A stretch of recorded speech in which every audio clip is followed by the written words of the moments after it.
Bien le bonjour. Est-ce que vous avez une idée du nombre d'habitants qu'il y a dans une ville de la taille de Bordeaux ou dans une ville de la taille de Nice? Eh ben, à peu près autant qu'il y a d'abonnés sur cette chaîne, 200 000. Donc bien évidemment, merci à vous pour votre soutien et pour votre confiance. Et il y a une coutume, semble-t-il, sur YouTube, qui consiste à, lorsque l'on passe un palier d'abonnés comme je viens de le faire une foire aux questions, une FAQ. Et donc je vais m'exécuter aujourd'hui, pendant toute cette vidéo, je vais répondre aux questions que vous m'avez posées sur Instagram, des questions professionnelles, des questions un peu plus personnelles parfois. Et on commence tout de suite.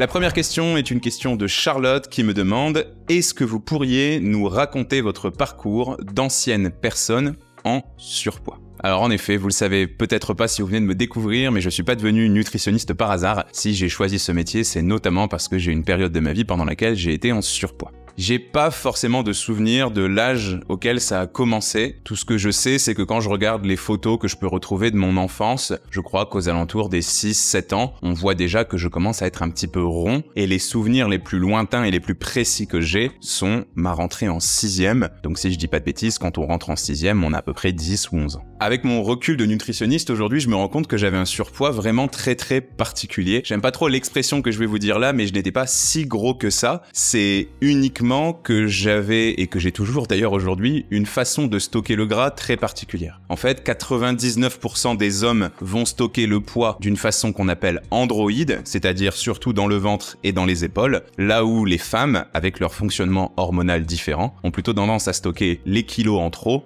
dans les fesses et dans les cuisses, ce qu'on appelle un stockage gynoïde. Mais il y a certaines personnes, dont je fais partie, qui ont des fonctionnements complètement différents malgré leur genre. Et malgré le fait que je sois un garçon, je stocke mes kilos comme une femme, entre grandes guillemets encore une fois, tout dans les fesses et tout dans les cuisses. Donc ce que ça a donné, c'est que quand j'étais au collège, c'était pas simple parce que j'avais un haut du corps un petit peu rond, j'ai toujours eu un petit peu de ventre et un petit peu des seins d'une certaine manière, voilà.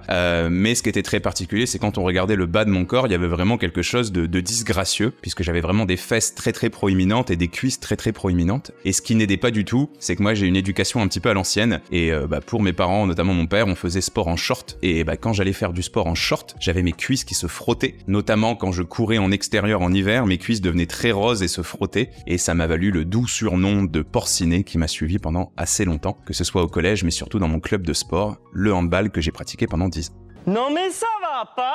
À la maison, c'était pas mieux, mes frères m'appelaient gros sac, donc pas simple de se construire dans ces situations-là. Et puis il y avait parfois des vannes qui étaient assez récurrentes. Par exemple, on se disait que quand mes cuisses se frottaient quand je courais, ça faisait des tranches de jambon. Elle m'a pas mal marqué celle-ci, même si je reconnais quelques années après qu'elle était plutôt inventive comparée aux insultes gratuites que j'avais à côté. Bref, c'était pas très simple, même si finalement j'en souffre presque plus aujourd'hui quand je me souviens qu'à l'époque sur l'instant, parce qu'à l'époque j'avais complètement accepté cette situation. J'étais le petit gros du collège, je me changeais en dernier dans les vestiaires, ou alors dans mon club de sport j'allais me changer dans le vestiaire des filles, j'étais le mec pris en dernier dans les équipes de foot, etc. Bref, c'était comme ça quoi, je m'y étais fait. Mais ça n'a pas duré, parce que entre ma troisième et ma seconde, entre 15 et 16 ans, je me suis mis à grandir à une vitesse phénoménale, et je me souviens me plaindre auprès de ma mère des douleurs dans les jambes, des douleurs dans les genoux. J'ai grandi à une vitesse dingue. Je crois que pendant que j'étais au collège, jusqu'à à peu près ma 5e, 3e, je crois que je faisais quelque chose comme 1m50 et 58 kg, et je suis monté jusqu'à 1m90 pour 80 kg quand je suis rentré en première. Donc c'est vous dire à quel point ma croissance, ou en tout cas ma prise de taille plutôt, s'est fait à une vitesse fulgurante. La deuxième question, elle nous vient de Lismar Léonise, qui nous dit la chose suivante. Je suis inscrite au programme perte de poids à la ménopause, mais j'ai un problème car j'adore le bon vin et le champagne. Déguster un plat sans un bon verre de vin, c'est triste. Puis-je m'octroyer un petit plaisir le week-end, au moins?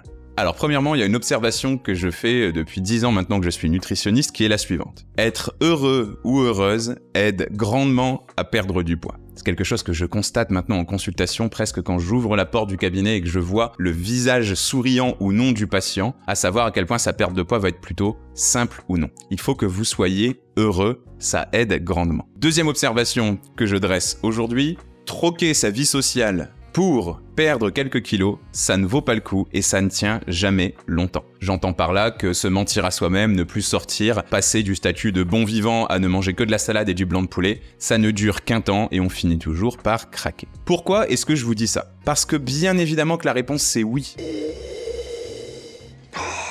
Bien évidemment que vous pouvez tout à fait vous autoriser un petit verre de vin ou une petite coupe de champagne. En plus, ce sont deux des alcools les moins caloriques qui soient, et parmi ceux qui font le moins de dégâts au niveau du foie, c'est largement moins pire qu'une vodka Red Bull par exemple. Donc vous pouvez y aller. D'ailleurs, moi je vous conseille toujours d'essayer d'équilibrer les repas qui sont un petit peu routiniers, les repas du quotidien. Pour beaucoup de patients qui rentrent dans mon cabinet, il faut sacrifier les samedis soirs et les dimanches midi, c'est-à-dire s'occuper uniquement de 2 repas parmi les 28 repas que je conseille à mes patients de faire chaque semaine, c'est-à-dire 4 repas par jour. Mais si vous équilibrez uniquement ces 2 repas, il en reste 26 sur lesquels il y a du travail à faire, et en plus de ça, vous allez troquer votre vie personnelle, vous allez troquer tous ces moments de bonheur que j'appelle le sel de la vie.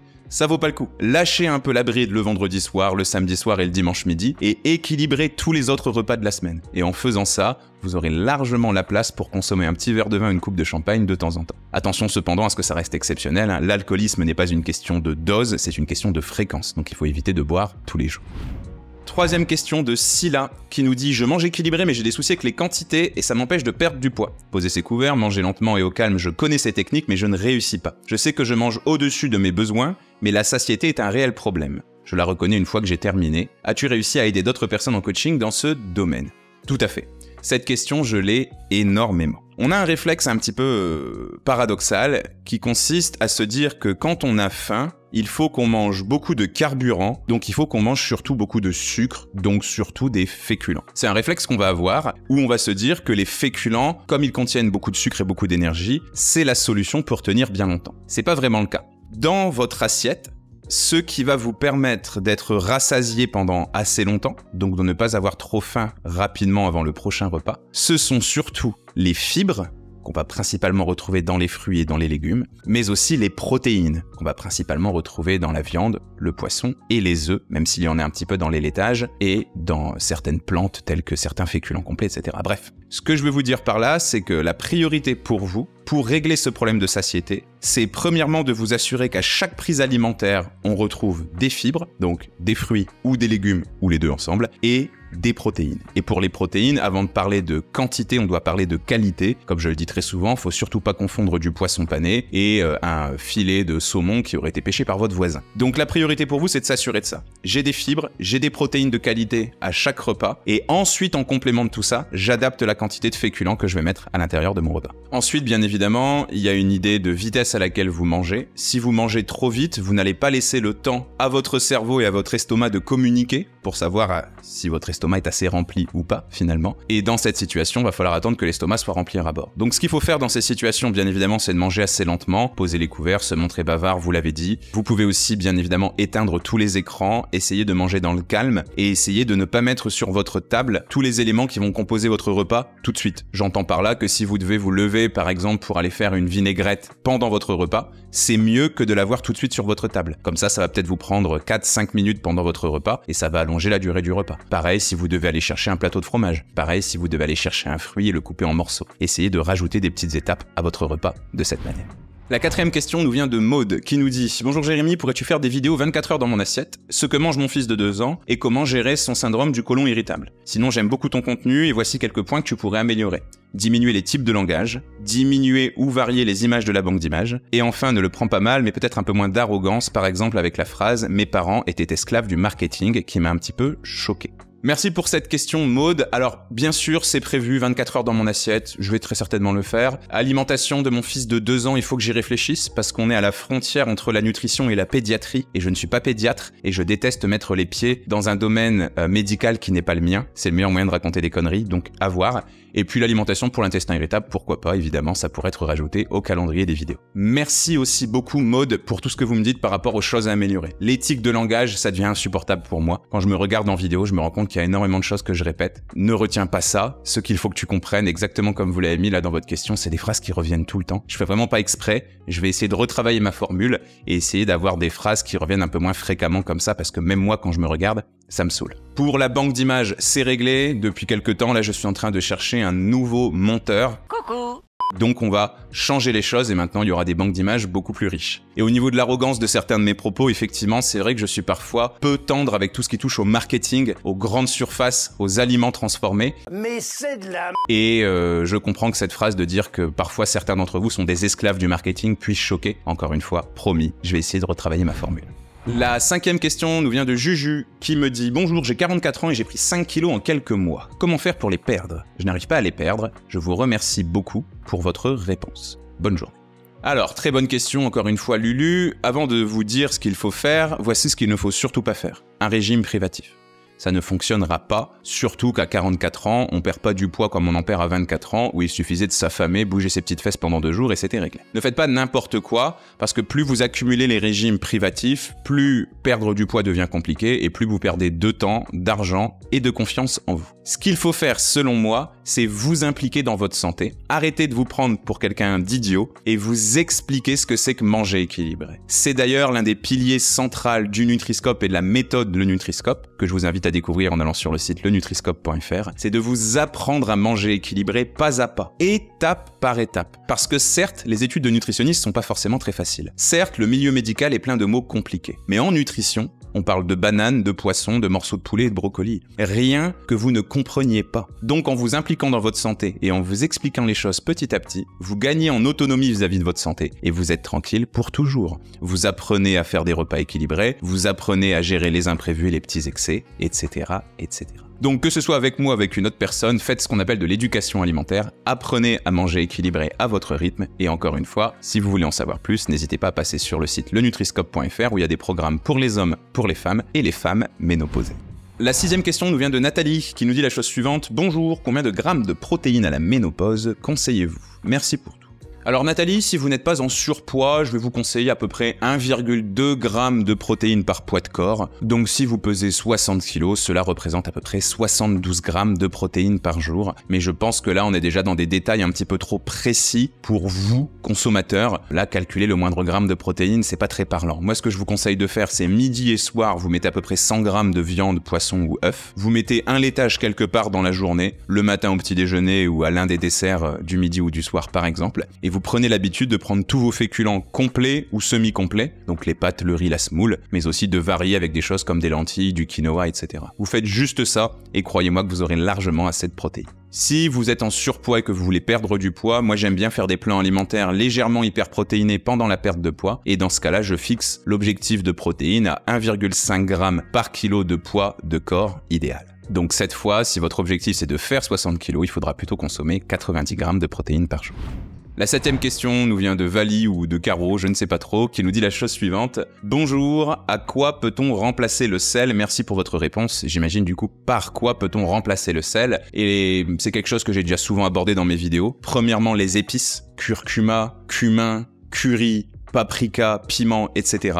Deuxièmement, les herbes aromatiques, le basilic, la menthe, le persil, le thym, la sarriette, etc. Et troisièmement, une habitude qui est très très importante aussi, c'est de toujours goûter avant de saler, goûter vos préparations pour savoir où est-ce qu'on en est au niveau des saveurs et ne pas mettre la salière sur la table. Si vous avez bien goûté pendant toute la cuisine, il n'y a pas besoin de rajouter de sel à l'intérieur. Il y a aussi ce qu'on appelle un peu des faux sels, notamment du gomasio. Pourquoi pas? Moi je suis pas forcément fan de ça. Premièrement parce que ça coûte un bras et deuxièmement parce que je suis pas un grand fan des faux aliments. Les faux fromages, les faux sels, les faux pains. Je pense qu'il vaut mieux vous apprendre quelle place accorder à des vrais aliments qui vous entourent au sein de votre alimentation. Encore une fois, il faut arrêter de vous prendre pour des benets plutôt que de remplacer ces aliments par des faux aliments. Pas trop fan de ce genre de choses et souvent c'est des arguments marketing. La 8e et dernière question, elle est posée par Doris qui nous dit la chose suivante. Avec votre dernière vidéo concernant les repas qu'on peut prendre froid, j'aurais aimé avoir une petite idée des quantités. Je suis une femme de 67 ans, peu active. Merci. Alors ici, Doris nous parle de la vidéo que j'avais faite, c'était l'Odyssée numéro 5, où je vous parlais de ce patient qui ne voulait pas cuisiner plus de 2 minutes par jour et qui avait réussi à perdre 14 kilos. Antoine, si tu vois ça, salut, je pense que tu dois aujourd'hui pas être loin des 20 kilos de perdus, Antoine qui a suivi le programme Le Nutri-Scope.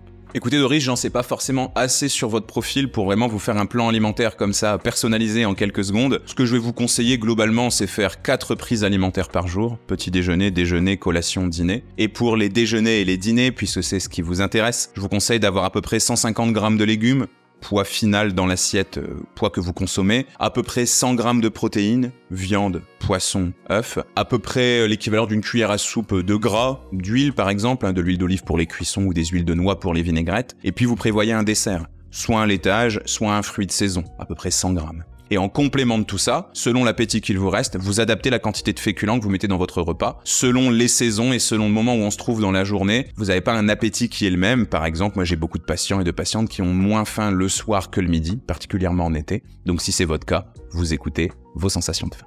Je termine cette vidéo en vous disant encore une fois un énorme merci. C'est un peu cliché, mais je vous dis même 200 000 merci ou 215 000 merci, je sais plus où on en est aujourd'hui. Ce n'est pas du tout une finalité pour moi, ce n'est que le début du Nutri-Scope. L'objectif, c'est vraiment avec vous, à vos côtés, en essayant de vous être le plus utile possible, de faire du Nutri-Scope un média de référence dans le domaine de la santé et surtout de la nutrition. Parce que je vois que partout autour de nous, il y a beaucoup de bêtises qui sont dites sur la nutrition et sur la santé, et que vous, consommateurs, souvent vous êtes complètement perdus. Donc l'objectif, c'est toujours d'avoir une transparence, d'avoir une recherche de vérité, mais aussi rendre les informations que je vous transmets les plus facilement compréhensibles possibles pour que, enfin, vous soyez en paix avec votre assiette et avec le reflet de votre corps dans le miroir. Si la vidéo vous a plu, je vous invite à laisser un like et à me le dire en commentaire. N'hésitez pas aussi à vous abonner à la chaîne si c'est pas encore fait. Moi, je vous retrouve ici 2 fois par semaine et tous les jours sur tous mes autres réseaux sociaux. Salut!